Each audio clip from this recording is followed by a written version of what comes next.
iparating po sa amin sa DOTR sa LTFRB at makakaasa po kayo na issuean namin ng show cause order ang mga bus operators, mga pampublikong sasakyan na nagtaas ang pamasahe na walang pahintuan. Nakarating na kay Transportation Secretary Giovanni Lopez ang sumbong ng ilang commuters na may mga pampublikong sasakyan na nagtaas ng pasahe sa gitna na rin ng pagtaas ng produktong petrolyo. Ayon kay Secretary Lopez, i-issuehan ng show cause order ang mga PUV operator na biglang nagpatupad ng fare increase ng walang pahintulot mula sa Land Transportation and Franchising and Regulatory Board o LTFRB. Dahil dito, maaaring mapasapanganib pa ang prangkisa ng mga operator.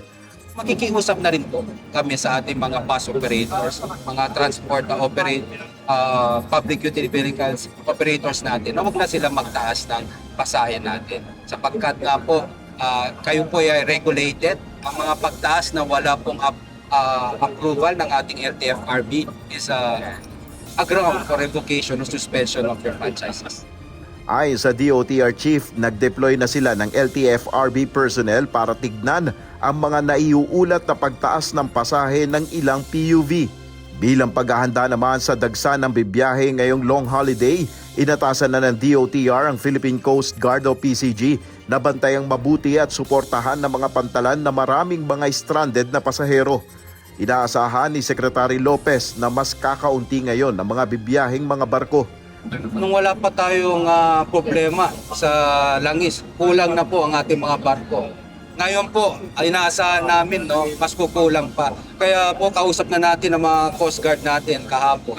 At sabi natin maglagay tayo ng mga barko, ng Coast Guard sa mga strategic mga pantalan natin tulad ng Marinduque, Batangas at Calapan.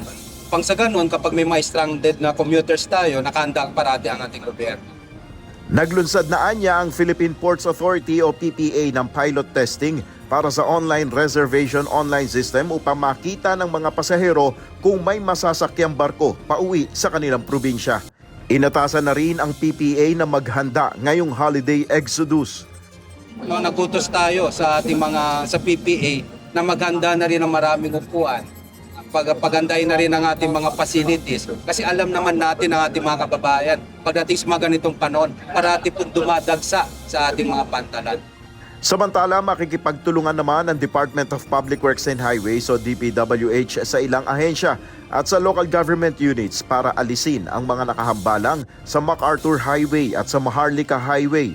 Makikipagtulungan tayo sa DOTR, sa LTO, sa PNP at sa DILG para masigurado, lalo na ngayong Holy Week, free from obstruction yung ating MacArthur and Maharlika system. Kasi nga, malaking bagay yun sa pagtitipid, hindi lang sa bilis ng biyahe, kundi sa tipid sa konsumo ng crudo. Ayon kay Pangulong Ferdinand Marcos Jr., ang pagpapabilis ng biyahe at pagbubukas ng mga kalsada ay bahagi ng hakbang ng pamahalaan para mas makatipid sa konsumo ng diesel o gasolina sa gitna ng patuloy na pagtaas ng produktong petrolyo, bunsod ng gulo sa gitnang silangan. Kaya ito ay kasama sa ating utos na nanggaling sa uplift na ating ginagawa na buksan lahat ng mga daan upang maging mas makinhawa ang pagbiyahe ng ating mga traveling public.